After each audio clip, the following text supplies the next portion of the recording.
What's up, CT? We finally made it to episode 100 with the very guest who joined me for my first interview ever, CT's lyrical juggernaut, Chris Webby. Chris, welcome. How we doing? How's it going, man? So can you talk about your early life before music really started playing a role? I know your father played guitar, but you never really picked up on that aspect of music. But what was life like before then? Well, I mean, music's always played a very important role in my life. I've always been exposed to a lot of music. My parents listened to really good shit. The Woodstock era, Led Zeppelin, Jimi Hendrix, Bob Marley, Jimmy Cliff, a lot of good shit. And all different types of shit, and at the same time, I was over there playing Nintendo. I was memorizing all the melodies to Mario and fucking all those early classics. Video games have obviously played a huge role in my life. But just music in general, I love melody. I'm always whistling and thinking, humming shit. I've just always been surrounded by it. My dad, I was a little kid. My dad's practicing guitar, playing Beatles songs and shit. So it's just, I've always, my life is very closely intertwined with music. And then obviously at a certain point I discovered hip hop and, was like, whoa, this is crazy. And, ever since that's kind of, it wasn't one of those like, oh, start listening to hip hop and then like eventually, want to start doing it myself. It was like, I discovered hip hop and I was like, this is what I'm going to do, period. I'm going to be a rapper, like end of story. There wasn't much in between, like incubation period between discovery and decision making. And that's kind of, goes to speak on that, like create your own reality, like speak it into existence shit. I'm literally a kid who,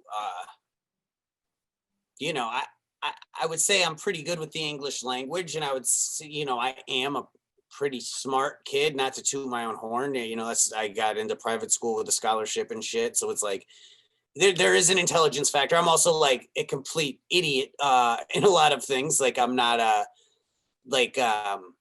when it comes to awareness, I have ADD, I have ADHD, pretty severely. So if I'm not interested in something, it's very difficult for me to both retain focus on it and to get good at it or accomplish it. If I can't find satisfaction in it, I can't really achieve much in that field. But if I love it, I have the ability to hyper focus to a level that's, some would say like above the level of someone who doesn't have ADHD. I'm reading a book about it right now. Actually, it's really interesting. So yeah, it was one of those like, yo, I'm going to be a rapper. And I wasn't good. I didn't start good. I was fucking horrible. I listen, even shit, I've been rapping now. I'm 32. I started rapping probably about 10 or 11. So I've been rapping for like 22 years. And, since my original like lunch line raps and shit like that, and they were fucking terrible. I was, I can't even listen to my old mixtapes. I mean, I think those are terrible. I think there's little moments of like, it's really clever. I think it took me a long time to fully, understand who I am and what my role in this rap ecosystem is supposed to be. So I think it was a pretty clumsy entrance into the game. Mm-hmm. And I think because of that, there's certain people who think things about me that are outdated and inaccurate at this point in time. I've evolved a lot. I've survived through many different periods of the hip hop game, as things have evolved and certain species have, reached their extinction point, I still remain. And things have never on the musical front been better, so usually you see an artist like kind of go like that. And then, whereas I've just been like trucking along little bit by bit, no gigantic meteoric rise by any stretch, but a slow, steady burn. And like I always say, the tortoise won the race. Exactly. And that kind of brings you to the point of like, what is winning? Like, I'm a professional rapper. I just bought a house. Like I'm closing next month. Like what? You know, So it's like I'm not super famous, yeah. but like I what else is there to check off on the list? It's like I doing pretty good. But success and happiness are not necessarily the same thing. I can still be a miserable prick half the fucking time, but that's just that's just who I am, I guess.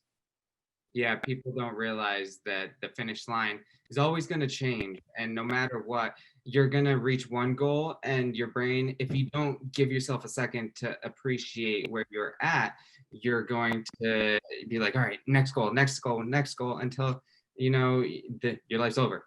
And it's like, you just Yeah, yeah. And appreciate that's really the truth. I try to be more present because I do realize that that is really what it's all about, and I'm so used to just like chasing it. And now I kind of feel like the dog that caught the car. And I'm just like, well, let's just keep chasing other cars. I mean, I'm going to keep putting out music at a, massive magnitude, yeah. quality and quantity, no plans on stopping that anytime soon. But other than that, you know, um, yeah, it's pretty crazy to kind of like reach a certain point and just just keep trucking, dude. But you got to appreciate shit. And I dabble in psychedelics, and that definitely Helps you stay in that present moment. it Definitely. does, and it kind of just like sometimes recenters you a little bit when you get off track mentally, But life is a bitch, and this year I think has really been kicking everybody. It's mentally exhausting. I know some people are still working, and to them the only real difference is people are wearing masks now, which is obviously weird, and like the social element of it is weird. But I'm used to touring all the time for 10 years. My entire adult life I've been like go go go, or like home and trying to crank out as much as I can in the studio because I'm about to go back on the road. So this has been a huge adjustment period for me. And there's upside and downside to that, but it's nice to not be like beating the shit out of myself on the road, constantly exhausted and shit, but it's also going crazy, dude. Yeah, I had a conversation with my father the other day, and I'm at a young age of 22, but I'm trying to figure that out now. And he was saying, Oh yeah. gurus are saying you gotta be in the moment. Oh, I think I lost you. Oh no, you're Yeah, no, it's the truth, man. It's the truth. And you really gotta sometimes go out of your way to appreciate it. They say smell the roses, all that shit is the truth. Those are words said by older and wiser people, passed down, because when you're young you just don't get it, at all. and sometimes I think back to when all of this was just a dream, and it was just spitting freestyles and smoking blunts in the car, and being like, yo, I'm gonna be a rap. And there's something about that I'll always miss, because it's like that was such simpler times. People don't, you really don't know how good you got it until Until it's gone. but it's not like life is miserable. It's just like this year in particular is like hasn't been particularly exciting, but I've been dropping a lot of fucking music. Numbers are up, so it should, I can't. Exactly. You actually, so the last time we talked, you went from, I think it was 250,000 monthly streamers on Spotify to 500,000 monthly streamers. I just looked at online, I think last night, it was right around like 1.5 million. And that shows you that the consistency, you really broke the algorithm. You realized that the singles is the way to go, and then you drop an album at the end of the year with a compilation of the singles. And are there other tracks other than the singles that you released on the albums? Yeah, there always are. Usually it's a smaller amount. Last year, for example, it was 3. This year I feel like the people deserve as much as I can give them, so this year there's going to be 7 exclusives. Oh, nice. So I'm dropping 3 more singles, a song with Annoyed, that's his song, and the album before the year's out with 7 new tracks on it. I mean, it's like at the same time, Like, I guess you could say my output of music this year has been impressive, but it's like, if your output of music this year hasn't been impressive and you're a professional rapper, you're not doing your job, Yeah. if you ask me. Not to, make any judgment calls about anyone else, but I mean, for Christ's sakes, like, we're all just fucking sitting around. If you can't make more music this year than you ever have before, then you need to fucking reevaluate your working situation. It's the perfect opportunity for every artist to just take a second to take a deep breath, reevaluate what they were going to do this year, and then actually plan it out the right way so that when 2021, or hopefully whenever this vaccine, and hopefully this vaccine is not a actual what you talk about in Raw Thoughts, where it's something we can't trust. I'm not going to take it right away, but once everything is back to normal, then these artists can actually implement the plan that they've been talking about all I this. mean, shit, man. This is the year to implement it. You got to adapt and adjust. You know what I mean? I don't want to get into any.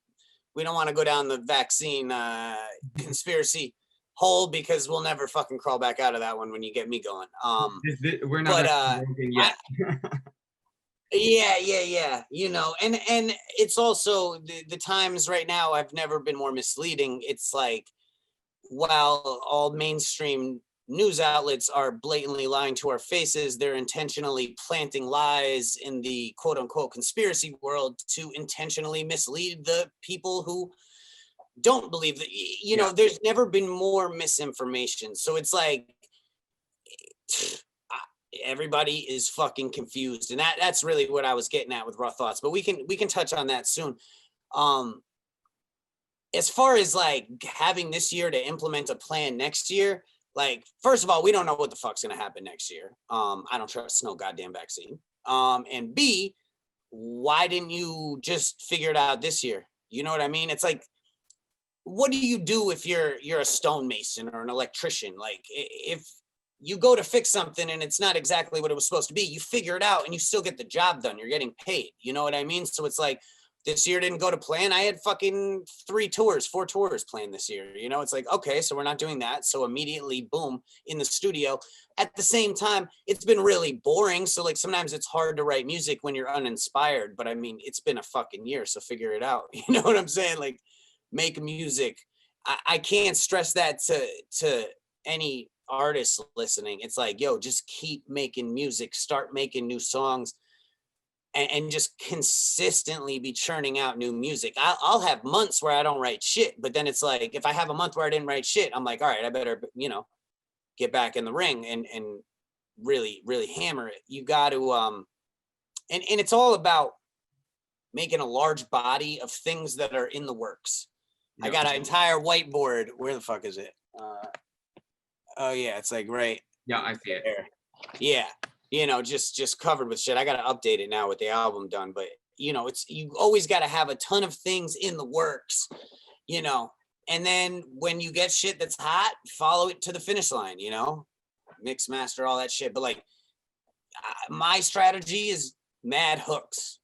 Hooks are okay. The most important parts of songs, like, not even really arguably, it's just period. You gotta have hot hooks. Everybody knows that it's the one catchy part that everybody's gonna remember, and you're gonna hear it and you're gonna be like, oh yeah, that's that artist. Like, exactly. And with that said, I think it's really important, that rappers have hot hooks, and there has been a certain lack of that in a lot of popular hip hop as of late, whereas I do think the era I grew up on had more exciting verses. Verses are extremely important. That's where you set your identity and your steez and your style. Like, verses, I'm not saying they're not important, but the hook, obviously. So it's like, just get in the studio, make fucking 5-6 hooks in a day. If 2 of them are hot, that's a win.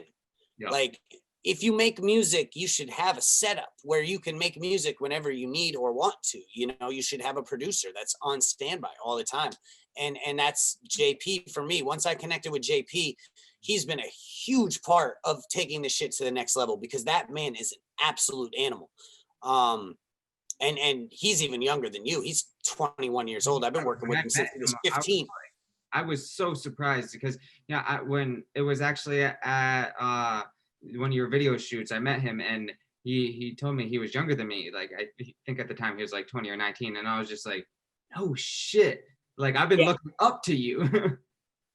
Yeah, I mean, I think there's something to his generation, your generation, quite frankly. You guys grew up with different technology Mhm. and more technology, so it's just like I'll always be better at video games than my dad, no matter how much he tries. I just grew up with a controller in my hand and he didn't. It's second nature to you. Yes, and your generation, a lot of these programs and shit are just simply second nature. I can't even figure out certain things on my own damn phone. You know what I mean? Like, Yeah. I'm not like completely tech illiterate, but I'm not like a super whiz kid when it comes to programs and things of that nature. You know what I'm saying? Like, God forbid, people have been trying to have me make a TikTok recently. I'm like, I'm not Oh, doing. I'm not yo. I feel like you in that position where I'm like, oh my God, I'm starting to be the older generation. I don't like I do understand TikTok, but like I feel like that's even the younger age of Gen Zers, the born in 2000 and on, because like I mean some people my age are doing it, but I am like, oh, Some people my age are doing it. Some people older than me are doing it. right. I'm Nothing against TikTok. Hey, if you're using TikTok, don't take that as I offense. think it's great. I But think but when people say, Chris, you got to get a TikTok, I'm just like, bro, what I don't have to do is get a TikTok. yeah. All right. Like I could, and it probably would help. And I'm completely aware of that. At a certain point, you got to realize what you want out of life. And it's like, I'm doing my job. Everything's good. I don't really feel like adding another social network, especially one that I don't particularly understand. I mean, I probably sound old. I'm 32. And I probably sound 50, but when I'm talking about TikTok, but I that's just one of those things that I don't get it. I don't want to do it. Yeah. Maybe one day I'll have a TikTok. Maybe at some point my team will be able Help to you convince me, along. but Yeah. I don't see that as being likely. I actually have an account apparently, and they said I could get verified. I don't know. Yeah. Well, you've been around since the MySpace days. Can you talk about just I have. evolution That's how you know your age. Yeah, I remember my first million on MySpace. That's some real old shit. Um, and imagine putting all that time and energy into something that just completely evaporated. Oh, I know. Um, you know, but it was good training ground. It was really. I'm not gonna say it was the first platform where you could post your music, but it was the first real like social network platform where there could be both music and like a profile posting element. Um, but obviously that was like far superseded by Facebook and the things to come from that point forward. Social networks, man, it is such a gift and a curse to humanity. And me personally, it's like I gotta use them. I do, just like anyone else. A couple hours later, I'll go on and let me see how many likes I got. But I fucking hate that. You know what I mean? I hate that so much, and I feel like it's really warping our entire perception of both ourselves and just fucking reality as a whole. And I think overall, it's extremely unhealthy for us as a species. But I'm not acting like I'm too good to be scrolling down Instagram for 15 minutes and then be like, oh, what the fuck am I doing? Just like everybody else in the world, We all it's have one of that those kind balance. of like necessary poisons to daily existence in this day and age. Yeah, you really nailed it right on the head because of the fact that us as creatives, we need to use it. It's just how we get our content out there, but I hate it. I wish there are some days where I don't want to post anything, but like I know, like I have to go online and at least see if anybody dropped music, just because that's what I told myself I was gonna do. I got CT breakthrough, but some days it's like, oh, social media. It's like, no, I get away from me. And it's important to detox. It's important to detox from technology as a whole. We just spend so much time, even social networks aside, just looking at a fucking screen. It's sick. It's really like not. You got to imagine like we're a species like anything else. Like we grew up for however many hundreds of thousands of years without screens, and now all of a sudden that's all we fucking look at. It is completely unnatural, and it's absolutely warping our existence. You know, life is becoming a fucking big algorithm, and I think it's really it's really frightening. Not to mention, you know, people understand the value of social networks at this point, and they're being used to completely change public perception and influence people in certain directions for reasons beyond someone trying to promote a single. You know, it's pretty shady out there. So I it just make sure you detox from it, man. It's important to like just not go on it for certain days, you know. I don't think I've really been on all day today. Oh, I've been guilty of it. I tweeted something out just to get everybody ready for this interview, and I was guilty of being like checking my phone. I was working from home, but I was still like, oh, I got another like. Oh, I got. And you know what? No, I did go on today. I'm not even. I'm fucking lying. Wow. But at the same time, it's important to like get out in the woods, get out in nature. It's honestly never been more important. I think some of the best days I've had this year were completely just out in the wild. I went up to Vermont and went to a pond my buddy lives on, this big, beautiful, fucking pristine pond. Went out on a boat, fucking been out in the woods, hiking in Connecticut and nearby places. You know, we got spots. Like you gotta just go and Explore. You know, yeah. It's really fucking important, man. But I've definitely, on the same flip side of that, spent way too much time in this goddamn house. And like many other people, I'm losing my fucking mind. But you know, you learn to deal with that. Everybody's got their own different coping mechanisms, and you know, this won't last forever. You know, I don't know what's next, but you know, it's not going to be exactly this forever. Yeah, but waiting, seeing we got door 1, door 2, and door 3, and we haven't seen what's behind any of them. We're kind of just going in for 2021. Yeah. Yeah. So what I wanted to dive into next about all of these Easter egg songs where you have sequels like the original La La La, you had Twist Again, and then for Skyline, you had Skyline 2. So can you talk about how important these are to the fans, like the true fans that have been around watching you grow? Absolutely. Well, you know, and I gave a monologue kind of to this effect when I was doing my shows. You know, I would say, you know, there's probably people in this room who have been listening to me for 11, 12 years. And there's probably people in this room who heard about me a month ago. And I think it's important for the people who have been around for a really long time to welcome these new people in. But it's also important for me to specifically cater to the people who have been here for a very long time as well, even in the form of just like little Easter egg things like that, you know, just little nods to the past, because it's been a really long journey, and some people have been around for the whole fucking professional part of it, at least. And I think it's one of the few examples where you could literally see someone go from pretty much nothing at all and figure out every single step, and get, you know, a little bit better each time. But there was no injection of like money or influence to radically shift something. Like there was no like first mixtape and then big studio album. It was like kind of bit by bit by bit. And I think watching that evolution was probably interesting for my fans. I would imagine when I go back and kind of flip through the pages, I'm like, wow, you can see that's where I started to play with this style. And, you know, it's I mean, there's no doubt that I've gotten better at what I do. You know, that's not like an arrogant statement. That's just the fucking truth. You listen to a song that came out this year as opposed to something that came out in 2009. I mean, the sound quality of it alone is you're gonna know, but you're gonna more than know. You know, one of them, like, you can't even turn up loud because it's mixed so terribly. You know what I mean? And my voice, I'm doing all sorts of weird fucking things. But I'm always gonna be hypercritical of my older shit. Well, of course, like any artist, you know. But I do think there's a radical increase in quality and skill in the newer, you know, generation of songs that have come out.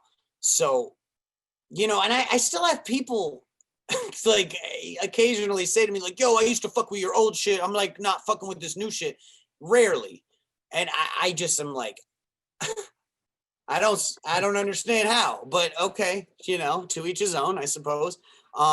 It's not like I've sold my soul or like all of a sudden became so money driven that I've sacrificed my integrity. I think I'm a rare breed of human being because my integrity does not have a price. And I am the perfect example of a career of someone who literally did not give a fuck and was going to do it their way no matter what. So it's like, I think that's probably what resonates with the fans.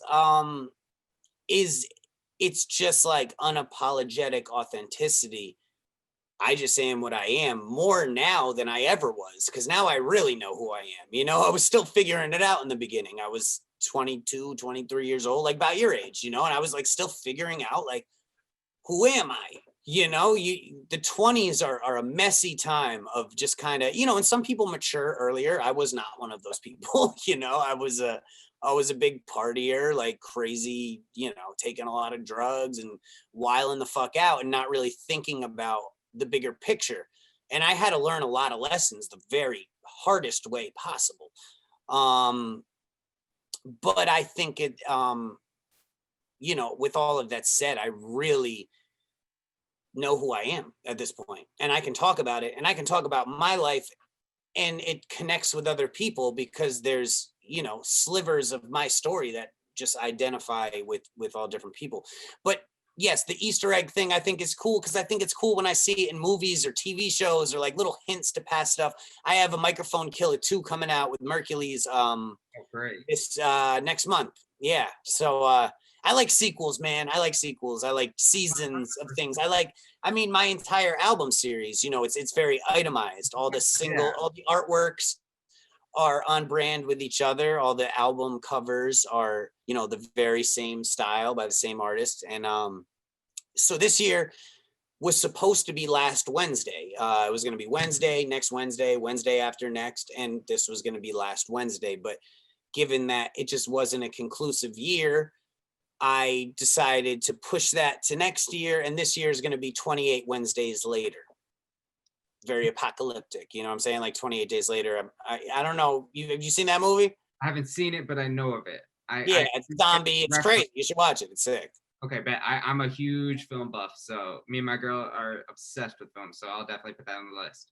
Hell yeah. No, 28 days later is it's a good zombie flick. But I mean, obviously, like no year ever apocalyptic than this in recent history. So seemed like it fit. 100%. No, that's actually really cool. And I know you're really big with movies. And I don't remember, I think it was like a couple months back you had tweeted that you started watching movies while you recorded because you heard about was it watching movies with the sound off by Mac Miller. Right. Played into some of this recent music, like this the name of the album. Would you say you were watching that when you were recording? No, actually my boy just thought of that when I was up on vacation up in Maine. One of my friends, Kyle McCormick, up there. Oh, that's sweet. I was just like, yo, I'm thinking about doing a 2-part album, but like this year I don't want to end it. So it's like, you know, and he was just like 28 Wednesdays later. And I was like, wait, that's fucking genius, dude. You know, I was like, yeah, you know, so shout out to Kyle McCormick. He thought of that one. But we did do that when I had one of my retreats. I did a couple retreats this year where we were able to just kind of unplug, get the gang together, and you know, just simply have the goal of making music and game planning and strategizing. And you know, really the super interesting one that came out of that was Drugs in a Suitcase when I put on Fear and Loathing in Las Vegas. Yeah. And you know, my buddy Andrew was up there playing guitar. Annoyed was up there. He just started strumming the chords as, you know, we were watching the scene with them driving through the desert, and it just came together. Annoyed actually, he started humming that Drugs in a Suitcase, and I was like, yo, that's fucking great, you know? And I think that goes to speak to like the collaborative effort of making music too. You know what I mean? It's really good to have like a squad of people that you fuck with in there. especially with like when you're writing hooks and shit. It's just like, yo, what's the vibe? It's like you don't need to be like, oh, I can't have ghostwriters and like, yeah, write your verses and shit, no doubt. But like when it comes to like setting the vibe for in terms of the beats and the hooks and shit, man, you want to make the best music you possibly can. So it's like, yes, carry your own weight as a lyricist. That's really only important in hip hop. I mean, if you're a fucking pop singer or literally anything other than a rapper, most of the time they don't even write their own shit. You know, some of them do, obviously. There's like 6 people behind the song. Right, and it is imperatively important that MCs write their shit. You know what I mean? Like you gotta write your bars. You gotta be able to stand behind that shit. That is part of the art form. Anybody can rap. What makes you special? You know. So it's like that is extremely important. But when it comes to making music, man, and it comes to setting the vibe and you know, dude, it's really great to have, you know, even just like a couple of the homies with trusted opinions. Just it's literally just about catching the fucking vibe. You know, people are humming, people are playing guitar, JP's making the beat. It's fucking awesome, you know. Yeah, 100%. And I actually wanted to talk about that collaborative effort with JP. So I brought up earlier when we were talking about JMO Neat and how you sat with SAP for a 10-song project, and that was done in a week right down in Miami. It was done in, I believe, 12 days entirely, written and recorded and beats made. And it was me, SAP, and my engineer Juice at the time, and yeah, we drank Jameson every night. This chick Stacy Michelle, who we met down there, came through and sang, and we just like made a whole project in 12 days. And I think that's the coolest part about that project. But I probably should have called it 12 days so people knew that. You know what I mean? I feel like that project is judged up against other projects. And it's like, yo, the coolest part about this one is that it was made in like thrown together. You know what I mean? Yeah, we were just down in Miami and it just happened. Like that's why that project is cool. If we had a vibe, just like you were talking about with your boys, you found that pocket and you ran with it for those 12 days. Absolutely, absolutely. And now obviously the game has shifted and it's all about singles, which I feel like has benefited me pretty well because, I mean, on top of consistency, I've always been pretty diverse in my sound. I would say now more so than ever. Mm-hmm. So it's like all put together on a project. I feel like part of the reason I didn't connect as much earlier in my career is because people couldn't put a finger on exactly what the fuck I was, because I'm not one thing.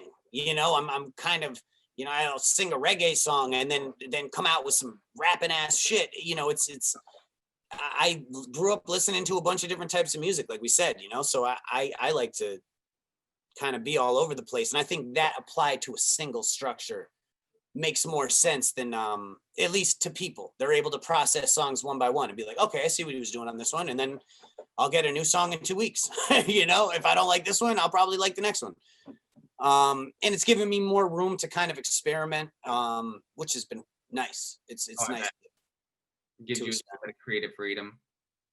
Yeah, I mean, like at this point I can rap and I think that's pretty well established. So now it's about like, what else? What do I have to offer to the game? You know, and seeing it kind of like, you know, WWE wrestlers, it's like each character or in a video game, you know, choose your fighter. Like what are my specific stats that differentiate me from the rest of the game, you know?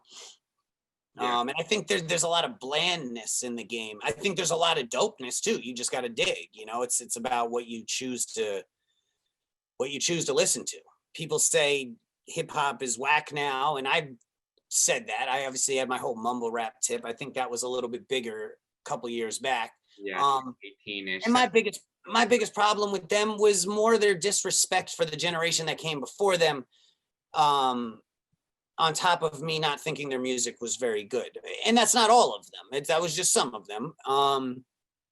I thought some of them were interesting, but either way, it's like, this isn't, it's not my cup of tea per se, but I really didn't like the disrespect, you know, that certain certain ones of these cats, you know, fucking Zan saying Tupac is boring, Pump saying this, and Kodak Black saying this and that. It's just like, yo, like, in my opinion, you just don't have the right to speak on these motherfuckers, especially ones who are not here to defend themselves. Like, you are such a peon in comparison to the people. And these are rappers that I grew up listening to and are my superheroes. You know what I mean? Exactly. Yeah. So it's just, you know, I didn't like that. But at the same time, just dig a little deeper. There's all sorts of music out there, man. There's a ton of dope rappers. Now, probably more than ever, there's a million fucking rappers. But what do I bring to the game that's different? I think me being independent, you know, that doesn't inherently make me different, but it means I have no master. I have no one to answer to. And that allows me to say whatever the fuck I want.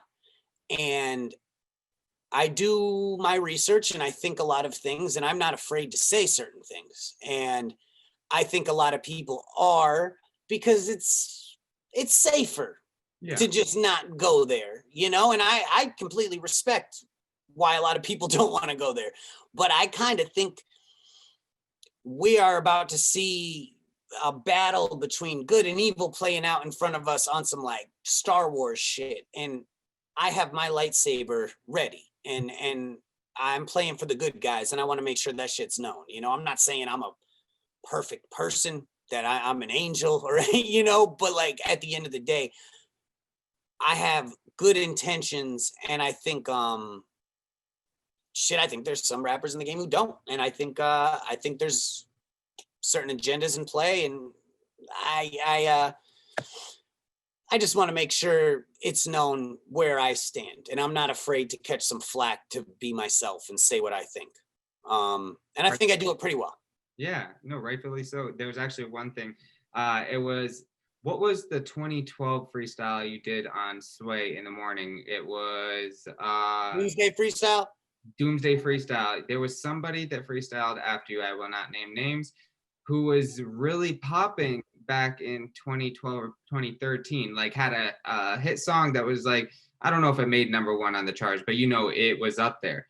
But then 2014, 15, you didn't hear about the guy and he fizzled out. And it just shows that the route you went and you're just building more and more was the right route to go, even though that person went and got that fame for that half a second in time. Did it? I mean, you've seen that a lot. Like, that just what kind of happens, you know. And I tried to set up a business model. Some of it was just by circumstance. It was just the path that happened to happen. You know, there was probably a point in my career where I would have signed a certain deal if it made sense, but I didn't. And because of that, I'm very happy. And I think that I had the path that I had for a reason. And, you know, I don't believe in coincidence so much. And I think that, you know, I learned a lot of lessons, man, and I'm here to teach them. Yeah. You know, I think it's important. I'm an OG to certain cats now. You know, I still look up to my OGs, but shit, I'm 32. Like, you know, I think it's important to be a light in the dark. And I mean, shit, man, people fizzle out, but not everybody is as about this shit as I am. Like, this is all I know. You know, it's almost like sad to say, but like, this is my definition. This is who I am. This has been who I am. Like, I don't know who I am without hip hop. You know, and it's not like I don't have a like a personality outside of being a rapper. I totally do, but this has always been my thing. If I didn't have this driving me, and always at the end of the day have this dream and you know, both the wins and the losses, but at least it was moving in some sort of direction. If I didn't have that, man, I have no idea where I would be in life right now. And that, like, I'm not really you know, I'm not going to say I'm not cut out for anything else, but that, you know, it was one of those all or nothing things, man. I put all my eggs in the basket. So if I had fallen on my face, and I did fall on my face plenty of times, but I got back up, man. You know, it's just like, if I didn't get back up one of those times, I literally have no idea. Yeah, talk about that, because there are a lot of people that would probably, you know, sit there and be like, all right, I'm not getting back up. I fold. I'm done. And how did you not do that? Well, I mean, there's the certain element of when I was coming up, being a white rapper was tough, period. And that's just different now. So if you're a white rapper coming out right now, um, it's it's just a more open, accepting community. Really, like Eminem was the comparison point for my age bracket when I was coming up. So if I wasn't good, I was gonna get shit on twice as hard, and I had to be twice as good to get attention. I'm not saying it's harder to be a white rapper. I would almost argue that it's easier potentially to build a fan base if you're a white rapper, but it's harder to earn respect and longevity and really chisel out a path in the hip hop history books. If I want my page in the hip hop history books, I need to bring something special to the game. So I mean, it started out with it was just harsh. It was a harsh environment. So that starts building thick skin early. We're talking high school, college, and again, there were wins and there were losses, and it just was what it was. But I never faltered, and I stayed the course. And all the way through my professional career, I mean, as recently as like 2015 into 2016, like that's when I really woke up and was like, yo, we've come this far, and I don't have any fucking money. And I haven't had my taxes done in 4 years. And I have no idea what's going on with my career. And I am moving back in with my parents. I've now been a professional rapper for 7-8 years, and I'm coming to terms with this shit. And it's like, whoa, that was a big point where that could have been the end. Not the end, but that could have been the fizzle out. And I took that and was like, I still have fans. And I still have a skill set. So I owe a lot of money to the government and various people. And I'm going to start there. I'm going to pay everything back, and I'm going to go harder than I have ever gone with music. And I'm going to completely redefine myself and rebrand myself. Because quite frankly, I didn't like how people saw me. I just think, I don't know.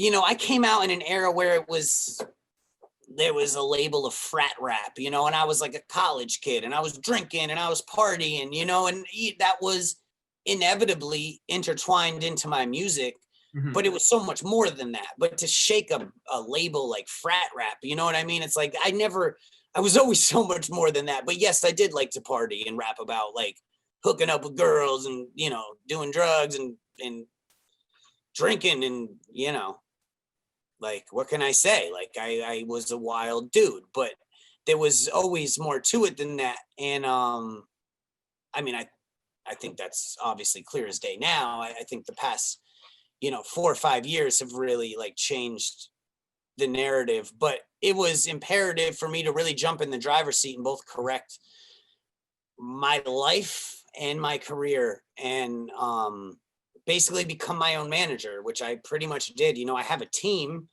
but I'm still the nucleus, and I didn't used to be. I was totally just like, whatever, man, you guys handle that. I'll make the music and I'll do the shows. Now I'm involved in everything, almost to a fault, because at a point that can hinder me as well, because I'm so weighed down by the bugs on the windshield that sometimes it's hard to fucking see straight. But, just keeping a team of people I trust around me, keeping the circle tight and putting my attention towards, this as a whole, Chris Webby shit. And then I fucking play video games and watch TV shows. This is what I do. That's pretty much it, at least this year, From those too. Yeah, absolutely. Absolutely. Because that's how I unwind and like work out problems in my head, is by like being able to unplug and do that. Being ADHD, I've learned so much more about myself. Like, it really is a real thing. Some people are like, oh, that's just, you just want to get free Adderall. And it's like, nah, man, like, this is a real... Me off the Adderall, and you'll see that it is important for me to have, even if it's a small dose, what you have. Absolutely. And I take a very small dose, and I have days where I don't take it. And that's important too, because Adderall is a very rigid substance. You get results, but you kind of sometimes take the heart and soul out of the process. So I've found that a lot of times, taking Adderall, you write a song, but your heart isn't as in it. Not necessarily every time. I've written a lot of shit on Adderall, but I've also, some days I'm unmedicated, so to speak, and I just kind of feel more in touch with my own emotions. Get out there more easily. Yeah, and I think that's the downside of Adderall, and that's the downside of ADD, because it's just like, if I want to focus and be productive and be able to operate at the level that I need to operate at, I need that, but just a bit, Yeah. But at the same time, you gotta, everything is a balance, man. I'm a Libra, bro. I've spent my whole life balancing, especially when it comes to substances and shit, Yeah. I'll tell you one thing I haven't been doing in quarantine really at all is drinking. Drinking, right? You said that you've only had a couple glasses that you can count on your hands since you started. Yeah, I mean, well, it's been like a whole year now, so I mean, it's not like I haven't drank at all, but I can't tell you the last time I did. I can't even, I drink so much when I'm on tour because it's part of the show. It's a social tool for me. I see all substances really as just tools. And what am I trying to accomplish, and what tools do I need?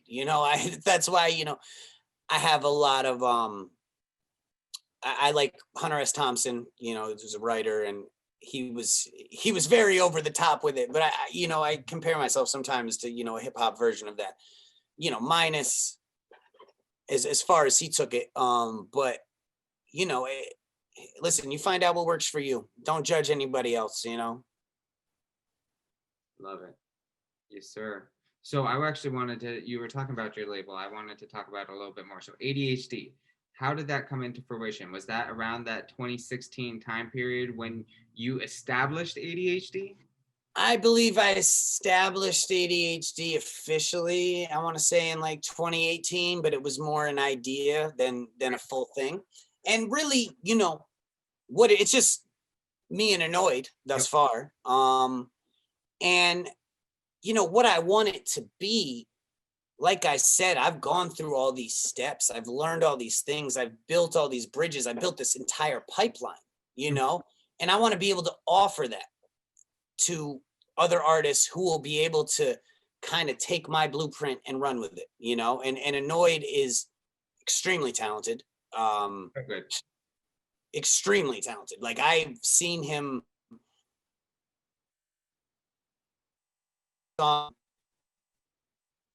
so fast. Like, Annoyed can write a full song much faster than Chris Webby, period, hands down. There's no question about that. He is, dude, when he's on, man, it's unbelievable. And I think he brings such a cool dynamic to the table, man. He's a really dynamic artist. He can do a lot. And, his stage show it's like he got shot out of a cannon. He is just so fucking energetic, man. It's unbelievable. And he's just a great person, and at the end of the day, I want to be working with only great people, because it's like, why work with shitty people? Yeah. At a certain point, really important in this industry. Not a lot of people are genuine, but when you find the people that are, it's really good to stick with them and ride with them. Absolutely, man. And he's from Connecticut, so I think it's really cool to be able to help someone from our, small, often closed-minded ass state where, I don't know. I think I don't really know. I'm kind of in my own world at this point. I don't know what the current CT artist scene is, but I would imagine it's more friendly than it was when I was coming up. I've been talking. So right now, there's people that are You know, they're like local, you know, they're definitely blowing up in their local areas, and we got people from Hartford intermingling with people from 203, and you know that before 203 and A60 did not get along together. We've been starting to have people get along together, but the big thing is that this younger generation, and I'm talking about these Gen Zers, they're coming to me and they actually are interested in building this foundation for the culture. So I'm trying to take the ones that are not already a part of a team, not already, you know, their vision, tunnel vision, like, all right, I got my project to release with my team doing my stuff. I'm going to keep supporting them, but then I'm also going to help lead these younger guys because they want to make Connecticut this big epicenter. We're so close to New York and Boston, and it's like we can only do that if we start with a foundation. So these younger cats are, you know, definitely starting to brew. So having Oh, people that's a like beautiful thing, man. That is a beautiful thing. Um, OD. you know, and I can't wait to hear about some of these guys. I keep my radar out. You know, it's not like I'm completely detached. Yeah. And you know, just like I heard about Annoyed from Apathy, who's another, you know, CT artist. Apathy is one who told me about Annoyed. Then I ended up meeting Annoyed on, you know, it's people think, you know, sometimes I've heard like, yo, I'm from CT, we gotta work. And it's like, yo, it's a little more complex than that. It's like, yo, let the universe bring us together. If you're in CT and you're doing your thing, like we're gonna cross paths. I mean, granted, now there's a pandemic and shit. So it's like I haven't crossed paths with too Yeah. many people at all this year.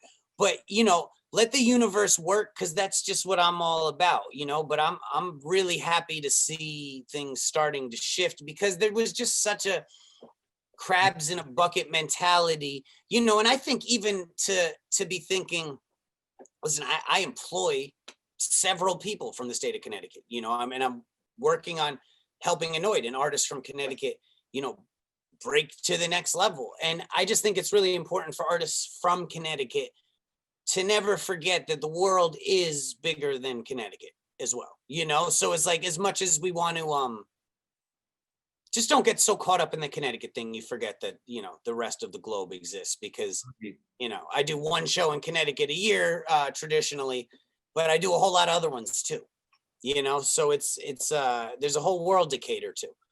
And but it's yeah, Connecticut is a very interesting hip hop wise, man. You know, the fact we are so close to just such gigantic magnitude cities that have produced so many artists, you know. But I think it'll change, man. I think it'll change. You People know, just got to keep grinding, man. Like, exactly. don't worry about what everybody else is doing. Like, focus on yourself. I can't even stress that enough. When I stopped worrying about what my competition was doing, everything got better. Oh You yeah. know, don't worry about other people. Focus on your shit, you know? And that ties back into us talking about being in the moment, because when you're being in the moment, you're also not stressing yourself out about the past or the future. You're just being present there, so you're not stressing out about your competition that you just saw. They just released a song yesterday and now you got to go into, like, no, just be you, do you, and that's the most important thing. Stick to the plan. I mean, pay attention to what's going on. I'm not saying like Yeah. be as detached as I quite possibly have become, but you know, but like I've earned the ability to be somewhat detached, I suppose, at a point too. You know, I've been in the game for fucking 12 years. It's like I'm so hyper focused on what I'm doing. And because of that, I got fucking a ton of music coming out this year. You know, it's important to I got to do what I got to do. I got a job to do. I'm rapping. Exactly. You, Like, you got all the time. content to release, and to be able to release the content, you have to go and spend those nights in the studio. So you have to go Yeah. patch. Yep. Yep. No, it's important, man. It's important. And that team, man, that team, I can't stress that hard enough too, because it's like, on the one hand, I do a ton of, I do more personally in the day to day of Chris Webby operations than probably any other artist I've ever met. But with that said, I still need my team, you know. I still need the certain people in the certain things. You can't do it all, you know. So it's important to have the people you trust. And what team members do you have? Do you have specific positions that you would recommend I for have some, a team? and then I have certain people who are there for counsel and, or become utilized in certain situations. Everybody has their different strengths and weaknesses. So I can be aware of my own. Mhm. So if it's a strength of mine, I'll just do it my fucking self, because that's just, a lot of times easier. But if it's a weakness of mine, it's important to have someone who specializes in those things. But one thing to be obviously very wary of when you start to attain success is the finances of everything. So it is important to have like a business manager, Mhm. making sure the taxes are getting handled, you're using the right accounts for the right expenses and things like that. And that's shit that, quite frankly, they do not teach in school. And rappers are probably, the creative mindset is like the opposite of that. So it's like, if you're a super creative, chances are that's not going to come super natural to you. So it is important to have someone very trusted on top of that protecting you. You know what I mean? Because at the end of the day, I, didn't for a certain period of time. And it was like there was a fucking hole in a submarine, and it was just, we were dumping money out the fucking side. And it wasn't necessarily anyone's fault. It was just a bunch of kids not knowing what the fuck they were doing, and myself included. Yeah. So it's really important to make sure that that's being handled right, because I mean, shit, when you start making money, like taxes are like a real fucking thing. You were members of society. I don't like taxes. I think the concept of them on the one hand is bananas, especially the rates that Yeah, right. currently pay as opposed to what they're proposing we pay. Jesus fucking Christ. But you know, it is just what it is. Like, you know what I mean? We could sit around and bitch about taxes all day, but we got to fucking pay them because we're members of society. And you need someone who knows what the fuck they're doing for that type of shit. And there's no point in me learning how to do taxes. That, in my opinion, is a waste of time. I need to find someone who does those type of things and can keep all of my accounts organized and teach me how to, what cards to use for what things. Yeah. So I'm doing the right thing, but that's not something that I need to master. We only have so much space in our brain. You know what I mean? That would be wasted time and energy and brain space. So, realize what you should be on top of. It's just like shooting a video. I got Rook and Squires and Frankie now. I'll sit with them, we'll riff back and forth on what the concept is. But when it comes down to shooting the video, like I'm not over there telling them what the shot needs to be. Occasionally Yeah, like, I'll have put the camera right here. Like, yeah, like let them do their job. They've been doing what they're doing, like I've been rapping, so you got to put some trust in other specialists to help you achieve what you need to. When JP, like he makes the beats, like I'll chime in, especially in the like beginning stages of it, but then let him run with it. That's what he does, you know. Especially when it like the video thing though, because that I used to be a little more stubborn with, and I'd be like, no, but we should do it like this. And it's like, I don't fucking really know what I'm talking about. I'm just imagining a video in my head. And you have those creative conversations, but it's important to have someone who knows what the fuck they're be a full-time video guy and a full-time rapper. I'm not saying you can't, but you can only be so many things before you start sacrificing the quality of each of these jobs. You know what I mean? Jack of all trades, master of none, they say, you know what I'm saying? So it's like, pick what you want to master and follow those through. And communication is extremely important. And that's something I still am working on with the team. Communication can always be better, but it's really fucking important. And I'm a pretty blunt person, which sometimes offends people, or people take it the wrong way because society's gone so fucking soft. But it's really important, not even as a rapper, just as a person, like let people know where you stand on things. Speak up, speak your mind. And if you are a rapper, don't just let people go running with your destiny and you don't chime in. Like, it's very, very important to be present and command your fate. Like, if you're the rapper, you got people who are there to help you, but like, don't forget, like, you gotta be there to make sure it fucking follows through and you see your vision through. 100%. It goes back to you talking about being a Libra and the balance, where you have to like give up so that you can trust others, but also see it through. Because if you just trust others, then it may not be seen through. Yeah. I'm like, oh, borderline contradicting myself, but at the same time, you know what I'm saying. It's like, and that's a balance that I have gotten a lot better at, but you almost never fully master that. It's like, it's or at least not yet, but I've gotten a lot fucking better at it. I'll tell you that, but I'm always getting better at I try to just be always getting better at life, in general. It's a learning process. Like I read fucking every day, I'm constantly trying to absorb new information and optimize myself as a human being, because life is just like one long fucking learning process, and then it's fucking over. So it's like you want to attain as much knowledge as you can, and as early as you can, so you can operate at a maximum level. 100%. So what are you reading right now currently? I'm reading a book called Scattered, which is about ADHD, and it's actually really interesting, and is giving me further understanding of myself and my own brain.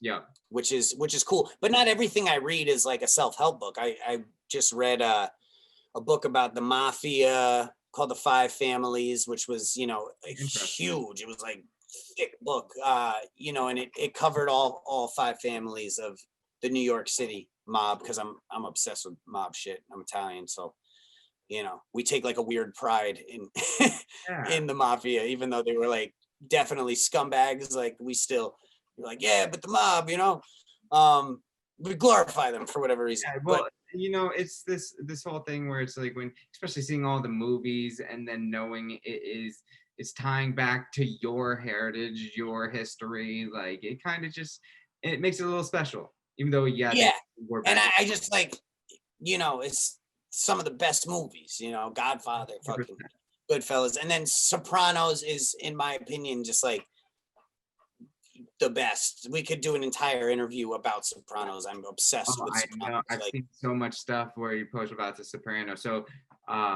what is your like favorite moments that you could say from The Sopranos? I mean, like when it comes down to episodes, I would say like Pine Barrens is the best. If you've if you've never seen The Sopranos, you should watch it from the beginning to end, but Pine Barrens is probably the best like standalone episode in terms of, you don't even fully need to know what's going on. It's kind of like its own self-contained story.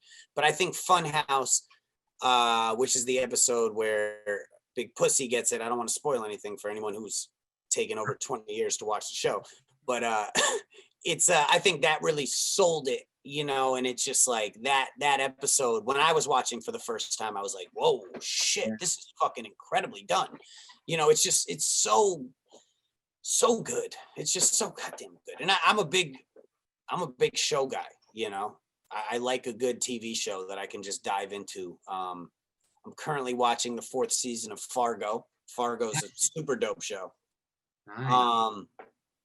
I've watched a lot of good shit this year. I just finished Godfather of Harlem, which was incredible, about Bumpy Johnson. I love historical shit. I watched Vikings this year, which is not like, any TV show is going to take something from history and make it more interesting so you can watch it in show form. But it's nice when it has like a little bit of history to it, like a Boardwalk Empire or something like that.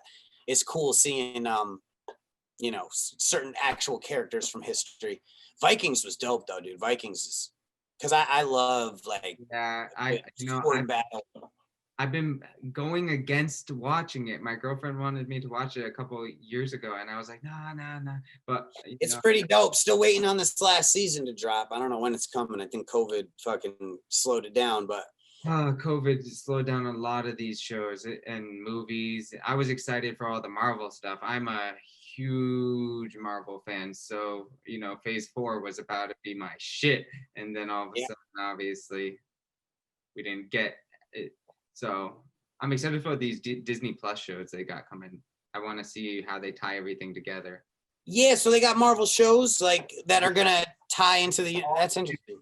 because what they supposedly, like, the Doctor Strange Multiverse of Madness is gonna tie into the Wanda and Vision Disney Plus TV show. So I think around the time it was supposed to be like Wanda and Vision either ended and then it starts at Doctor Strange, or it ends Doctor Strange and starts at Wanda and Vision. So it's just cool to see how they realize, hey, everything's changing. Disney Plus is a big thing. Let's make actual canon stuff, that because shows are, like, shows are basically just hour-long movies that have multiple movies in a season. Like, Exactly. It's not like a TV show versus movie anymore. It's just cinema. So like they were just like, let's capitalize on it. Yeah, no, that's dope, dude. That's dope. I've been fucking with Mandalorian too on Disney Plus. That shit's. Oh, dude, I like that better than the new Star Wars movies, to be honest with you. Oh, me too, 100%. The cinematography is A1 compared. Well, the cinematography in the Star Wars movies are great, but just what they did with the vibe of the Mandalorian with the cinematography, unparalleled. Yeah, I would agree with that. But yeah, I mean, like, shit, it's one of those years where a good suggestion of TV shows to watch is important. You know what I mean? Like, you got to be doing something. Mr. Robot's another good one. I mean, if you've never seen The Wire. I'm in cybersecurity, so I've been meaning to watch it. I do cybersecurity for my day job. So Mr. Robot, it was like, I watched the first episode of it, but never Yeah, watched the Mr. whole. Robot's dope. It's fun. So cool. Joey Badass is in that too. Yup. Yeah. A lot of good shows, man. A lot of good shows, you know.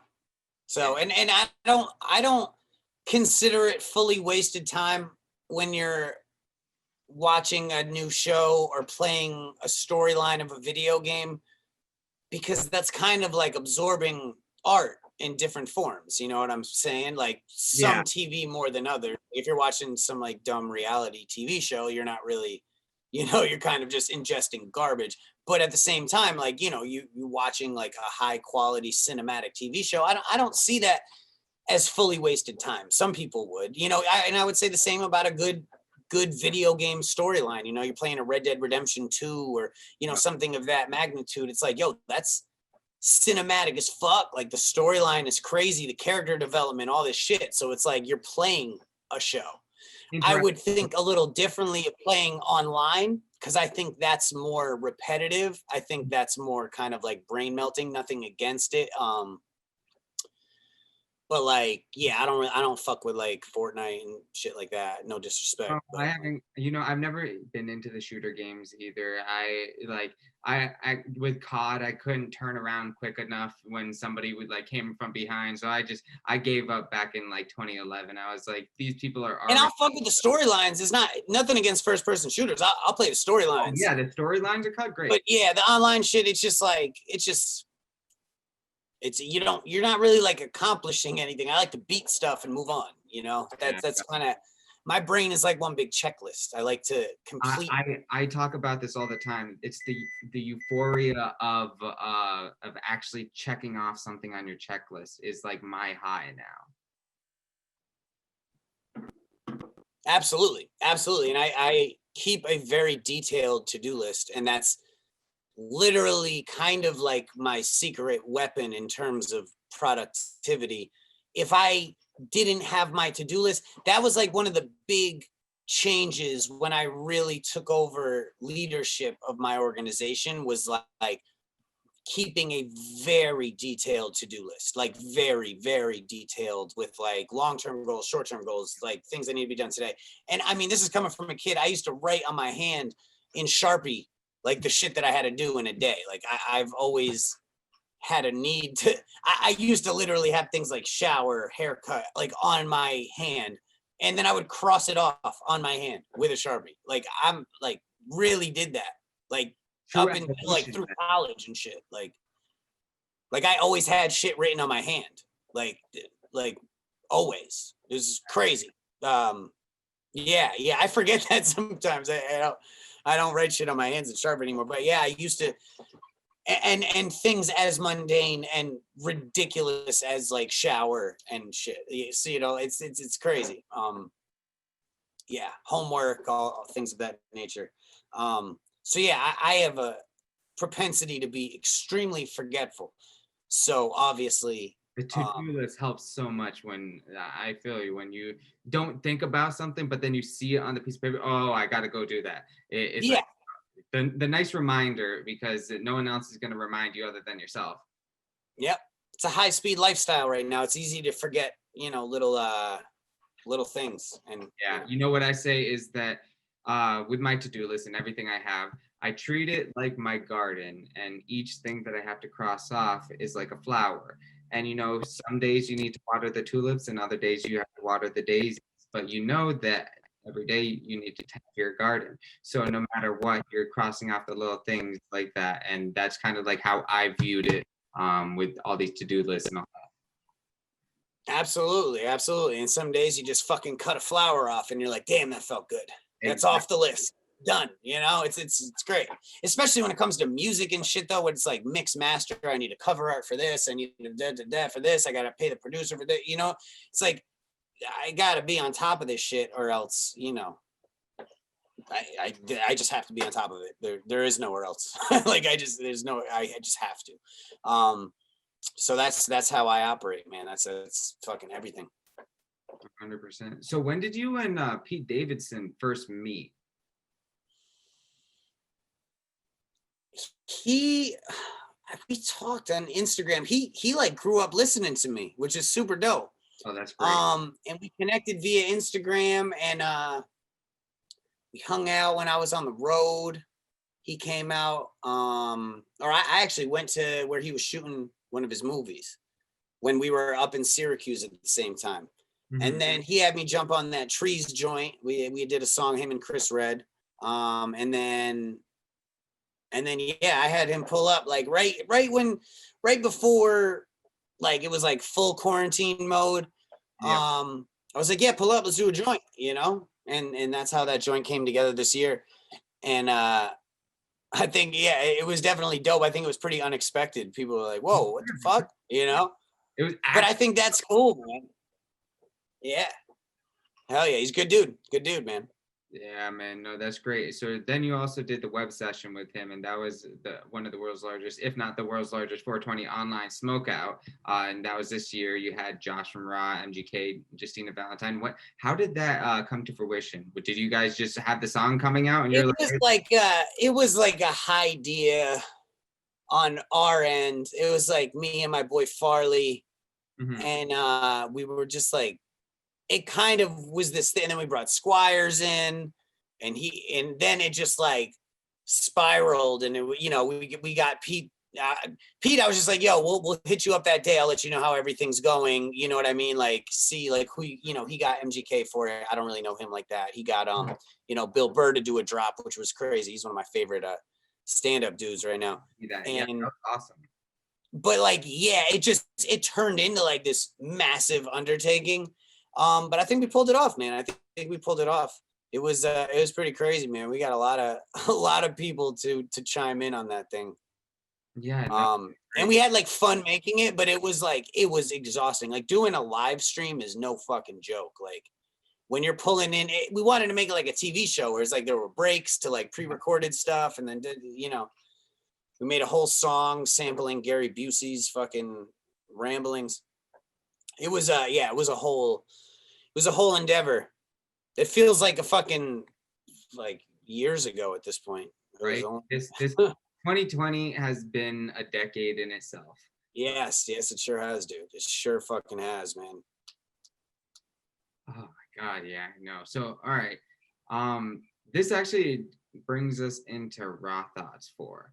So before we talk about this new one, I want to just dive into the conception of Raw Thoughts. And you've been standing on a soapbox with your rap for years. It's not like Raw Thoughts was the first time that you were coming at anybody, but yeah, and it's like I don't like to see it as necessarily standing on a soapbox as much as just like, yo, I think it's important to speak your mind. And I think that like especially now, even more so than the prior Raw Thoughts, it's like, yo, speaking your mind comes with a social tax at this point, unless you're going 100% with the fucking narrative.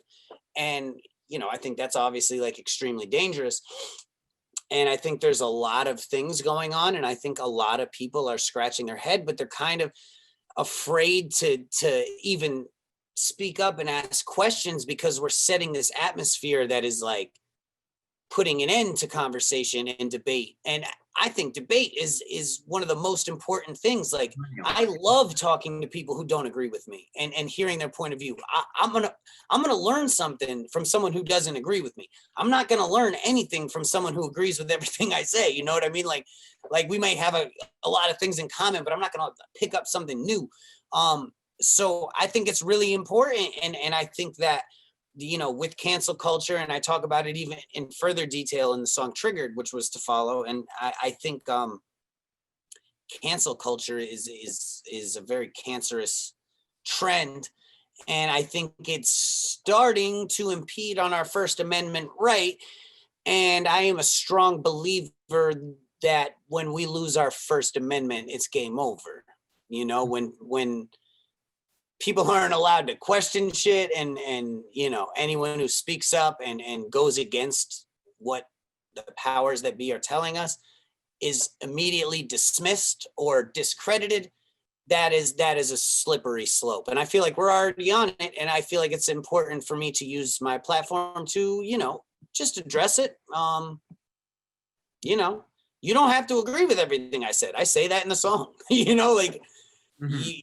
Feel free to disagree. That's just what I feel. But also, take into account that, I may be a little crazy, they say, but at the same time, I spend more time searching for truth than your average person, especially this year. It's only ramped up. It's just been nothing but time on our hands, and talking with other, people whose opinions I value, who are intelligent and do a lot of digging themselves, and try to find the kernels of truth at the bottom of the popcorn bag. And I think it's really important to question things. That's all I'm gonna say. I don't want to. Yeah, I don't want to go all the way there. I do it all the time. I do that on the one-on-one conversations. If you want to go all the, that's not for. If I'm going to go there, I'm going to do it in a song, and I'm going to think long and hard about what I say, because, when you just start freestyling and just, throwing shit out there, when you're really, talking about the magnitude of some of these things, and yeah, it's a dark world, man. It's a dark world, and there's some very, very bad people in it, man. Yeah. And that's just what it is, and there's a humongous gap in power between us and them, so to speak. You know what I'm saying? So and I think, like we were talking about before, social networks, technology, all of this shit has only muddied the waters. I mean, granted, you now have the ability to find things, and people didn't used to have that. They didn't used to have a cell phone and be like, well, let me look that up. With that comes a wave of mass misinformation, so it's like, fuck, man, it's just crazy. Right. Is the real question, because that's where I'm standing. I grew Not up, Google. yeah, I'll say exactly. that much. In a Democratic household, but my father's independent. So I've always viewed, and he grew up in a family that was all Republican. So I saw every side. So I've always tried to see things for what they are from all angles. And it really, at this point, I don't know which angle to trust. And it's like, you have to look at them all and then. Well, that's because they make you feel like you have to pick one of these two angles, when really this bipartisan shit, I mean, I'm not saying it doesn't matter, but there's things above that, that are really pulling certain strings, and they got a plan no matter how this shit shakes out, So it's man, yeah, this was a doozy. This was a doozy of a year in all fronts. But I think politics have never been more divisive, and I think that only serves to benefit those who want us divided. So United we stand, divided we fall. It's divide and conquer. These are phrases, it's the fucking truth. So we got to all realize, we're on the same side. And there's some bad people out there. That's all, you gotta, the more you know. But it is scary times. It is scary times. I've never seen things move so fast. And agendas become so warped and there's a lot of brainwashing going on. There's a lot of new tactics that people have at their fingertips, like it's really easy to once you realize that journalism can be bought and that even science can be bought, what the fuck do you believe? And that's where I think a lot of people are. And it's just like, well, what the fuck then? What? And I don't necessarily have the answers. And I definitely don't have the solution. Yeah. But I know a bunch of things. Now, at the same time, I would almost say ignorance is bliss, because what do I do with this information? Sit around and fucking stew with it and just like have a very pessimistic view of the world, so it's not necessarily doing me any service. Sometimes I just wish I was like a farmer in like Ecuador or something, you know what I'm saying? Like with just like a family and a hardworking job where, and none of this shit, because it's like, yo, the more you know, bro, it's the more you know, the more you'll drive yourself crazy. My father told me growing up that he said, Clark, the world is fucked up, but what are you going to do about it? Just live your life as much as you can and try not to have it affect you. And I try to live by that. I still think about all the stuff that you bring up, definitely. And I'm like, and that's where I think it's like kind of my job to maybe have more of an opinion on some of these things than your average person, given I have a platform to speak my mind on. And that's where I feel some sort of civic duty to an extent. You know what I mean? Whereas if I didn't, then, it's like live your life, I guess, but it's getting crazy. But yeah, definitely like the more you learn, the less you know, because you realize, wow, holy shit, I thought this was so much simpler. But yeah, that's enough of that. The world's fucked up. What are you going to do? Yeah, exactly. So speaking on a lighter topic, we already went through Triggered as well. You got a song coming out this Wednesday, and that's Prayer Hands, right? And then you got more songs. You said around 10 dropping before the end of the year? Yeah, I got 10 more coming out before the end of the year. And one also on top of that, that's an Annoyed song that I'm on, which is a fucking banger. I'm excited for that one. Yeah, me too. It's called Orangutan. That shit fucking, yeah.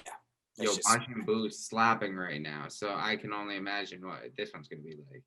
Oh yeah, Annoyed's locked and loaded, bro. He's got some fire right now, for real. When I heard Majin Buu, what it made me realize, like, all right, he's versatile. He knows he's one of the best lyricists in the game, but he's coming with this like new style flow that's gonna catch everybody's ears. And I was like, he understands, he knows, and I was just very proud. Absolutely, to be able to do a song like that where you can capture that audience and then go on Flex and do what he did about a month ago. Exactly.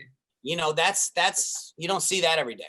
Ridiculous. Yeah, no, that Flex freestyle was just crazy, to say. No, and that's why, like on some rapper shit, like me and Annoyed really fuck with each other, because it's like that's a certain bond where it's like when he sends me a verse to jump on one of my songs, sometimes I got to rewrite my verse because I'm like, damn, you fucking killed that, bro. And like, I love that. You know what I mean? Because it's always about, you want to be surrounded with other dope MCs who are going to like push you to be better. Just like in the freestyle cypher when I was coming up, when I was really like the only one rapping in it and everyone else was just kind of my boys who were just saying whatever. But then when there were other people in there who were really spitting, I'd be like, all right, I need to come with some shit right now. Like they were kind of nice. So like rapping with people, and the same goes for whenever I get anyone on a song.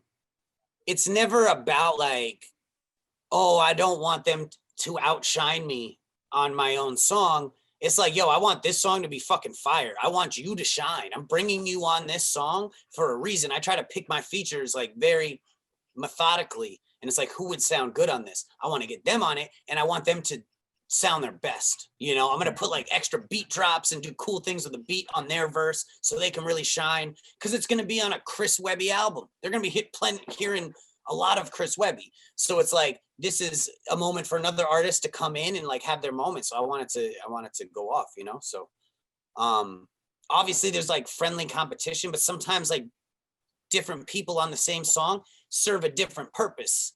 You know, sometimes it's more my job to like set off the concept and like get the point across, and then someone else to come and fucking, you know, out-loop that shit. Yep. No, I love that. All right. So now we're going to get into the final questions that I have here. One of the final questions that I had, and was asked in our first interview that we did, but not by me, by the other interviewer. If you could collab with any artist and producer, dead or alive, who would they be and why? You had originally said you wanted Frank Sinatra on a hook with Dr. Dre's production, and I think you said something along the lines with Bob Marley as well. A very mashed up group. Is there That's a fire answer? I don't remember saying that, but that was very, stand by that. That'd be fucking hard as fuck. Are you kidding me, bro? Right? Fucking Frank Sinatra hook with Dr. like Frank Sinatra and Bob Marley like duetting over a Dr. Dre beat. Like, I stand by that answer. With your verses. But at the same time, I now know all I need is a fucking JP beat. Like, this motherfucker can do anything. Yeah. You know? So at this point, the people I know, the rappers that I work with, and JP being my main conduit of production, with other people involved, you know what I mean? Skrizzly, like, I feel like we got all the bases covered. I know, you know, yeah, I know some really, really good rappers, and I know, you know, I got Bria to sing hooks, Skrizzly to sing hooks, Bennett. like, we got the bases covered, but I'm always down to meet new people and bring new people into the Chris Webby Marvel universe, if you will. You know what I mean? But it's like, I don't usually like go as out of my way. You know, I do want to go a little out of my way next year and like get some features, like, and like shoot up a little bit. You know what I mean? And maybe try to like pull in like a legend or two that I grew up listening to. And, you know, I got some tricks up my sleeve. I got some ideas for next year. To do some shit that's like, whoa, you know, what the fuck? That's crazy. But at the same time, I know that with the circle that I have already, we can continue to make great music at a rapid rate, unless I just all of a sudden forget how to rap or something. I love it. Yeah, no, exactly. And that's great. Something else that I wanted to talk about, and I didn't bring this up earlier, is about how big you are with the environment. You go and you clean up beaches, and when you went hiking the other day, you went back there and you picked up. So what I wanted to ask is, basically, we have not everybody, we have a lot of people swimming downstream and they all understand what to do, but we still have everybody else swimming upstream. We got everybody else to be on the green wave, but how do we influence those who are not that receptive to start moving into the green lifestyle?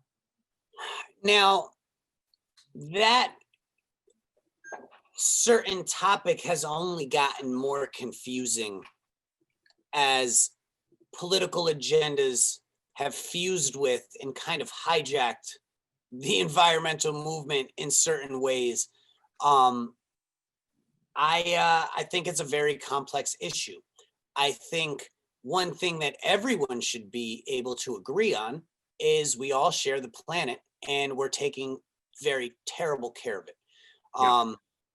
You know, I know climate change can be a debatable issue. I think, in my opinion, it's kind of clear cut that we're having an influence on it. Obviously, the climate has changed throughout the course of history, but the climate has changed in my 32 years on this planet. I've noticed it. It's been dramatic.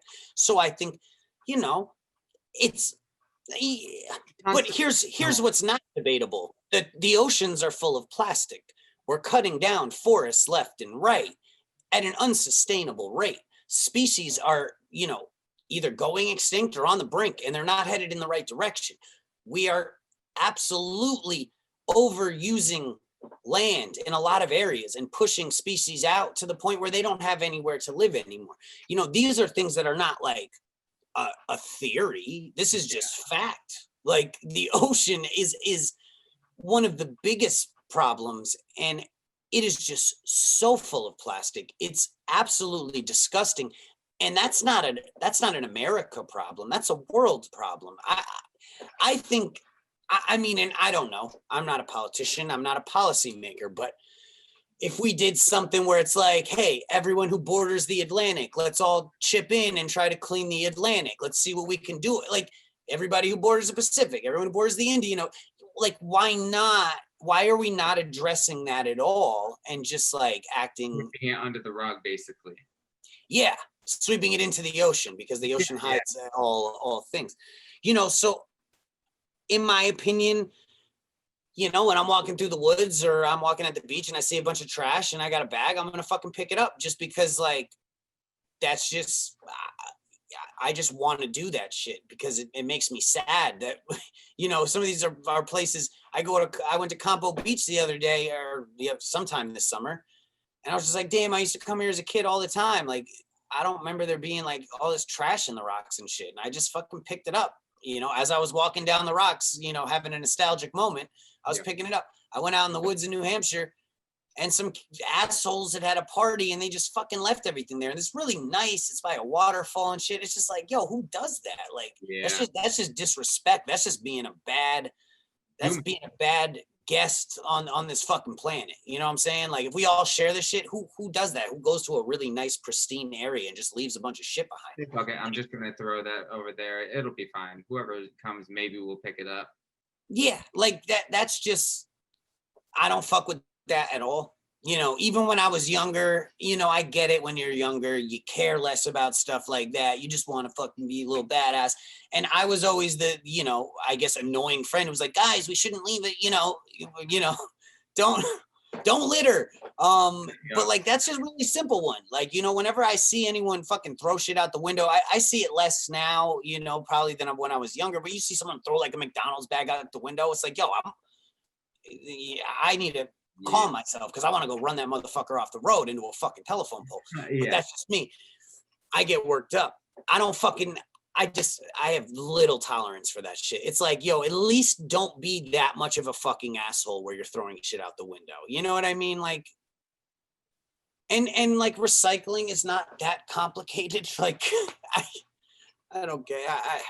Like, why have we not mastered recycling? Yeah. Like if we just put a little, we can literally do anything. Like we as a species are capable of just such incredible feats. Why have we not mastered some of these things that I just see as very important? Like and the answer to that, I do not have. I don't know why.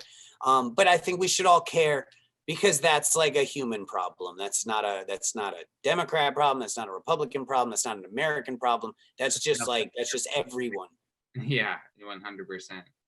So that actually gives me a segue into my next question.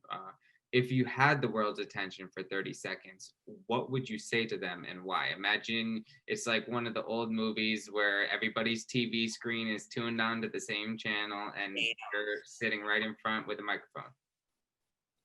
And take your time. I don't know if I have an answer to that question because that would be such an important thing that I would consult with multiple people and really think that one out. But I wouldn't take it wholeheartedly as a moment for like self-promotion. I would be like, yo, this is really important information and I need to give it to you real quick. And I don't know what that would be. 30 seconds isn't very much time. So, I mean, we've been talking for God knows how fucking long. I got pizza upstairs too. I got to go eat at some point.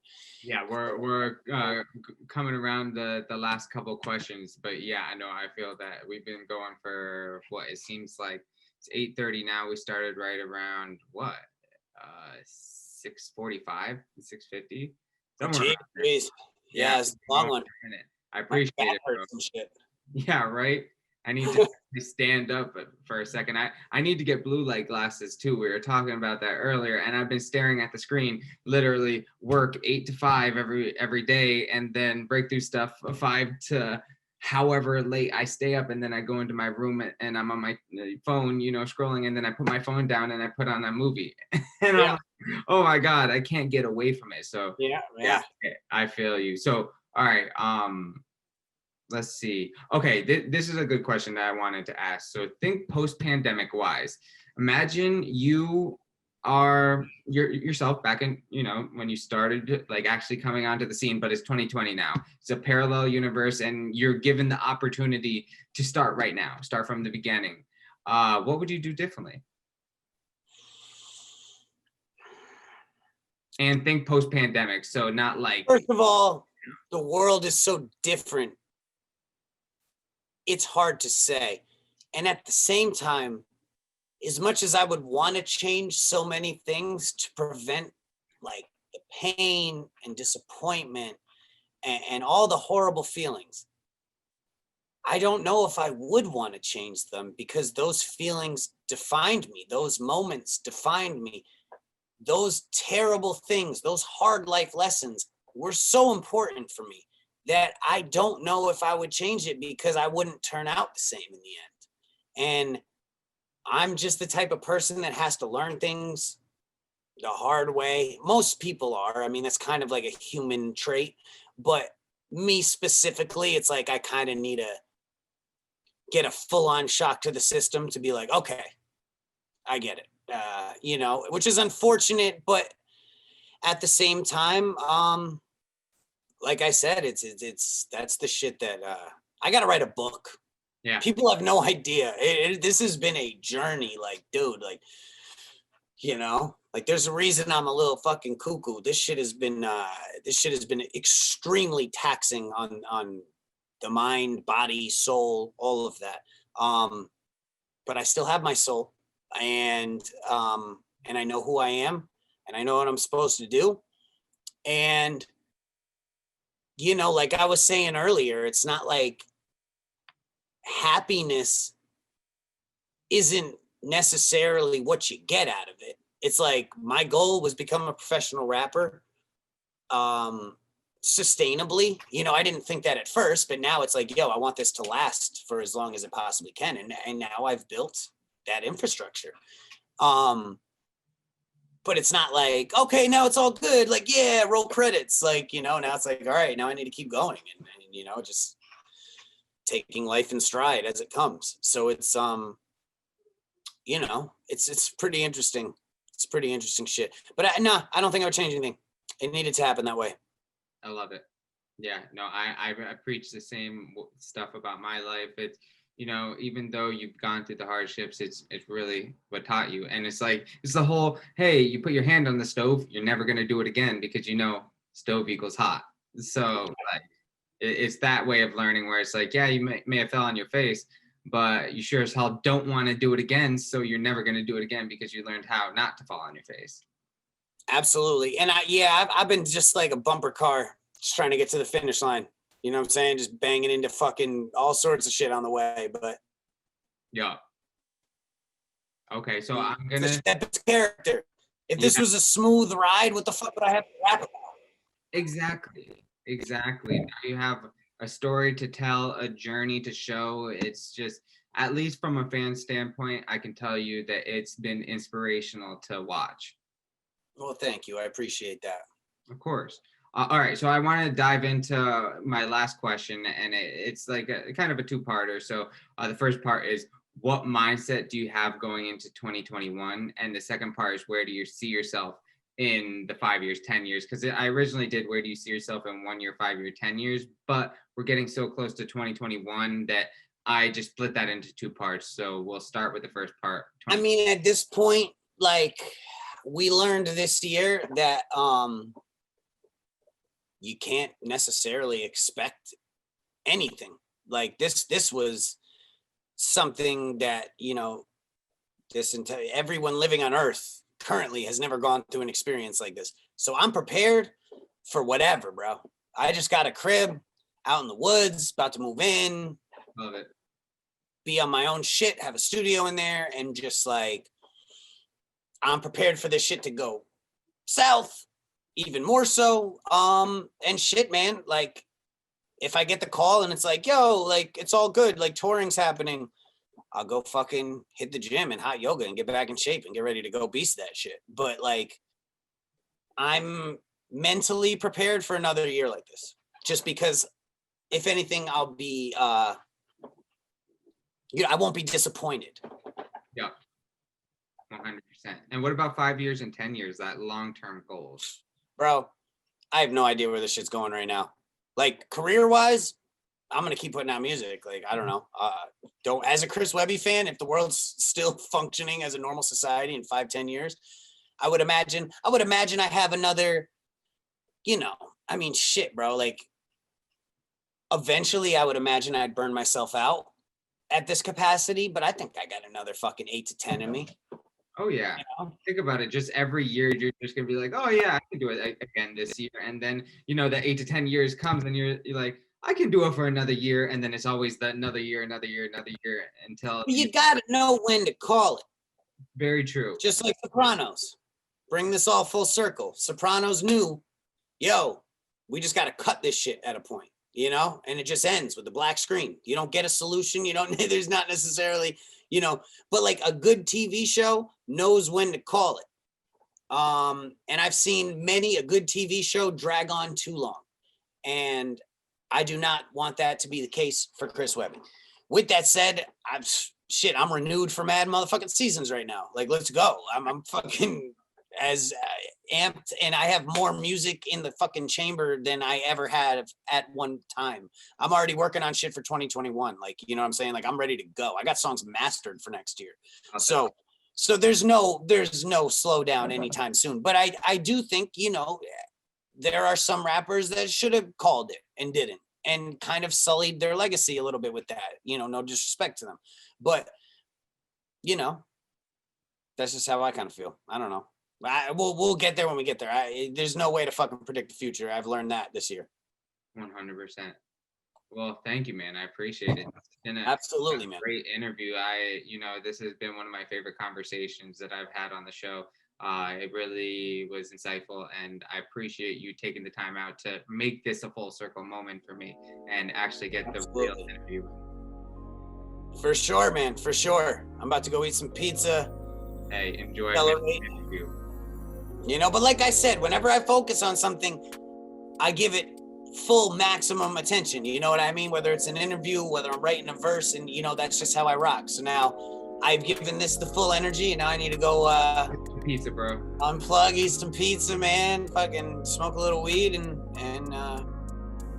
get ready to just have another fucking day in 2020 tomorrow, Sir, well, thank you, man. I appreciate it. I'll let you get to your pizza, and absolutely, brother. See you next week, CT. All right, bro. Peace. Absolutely. Later.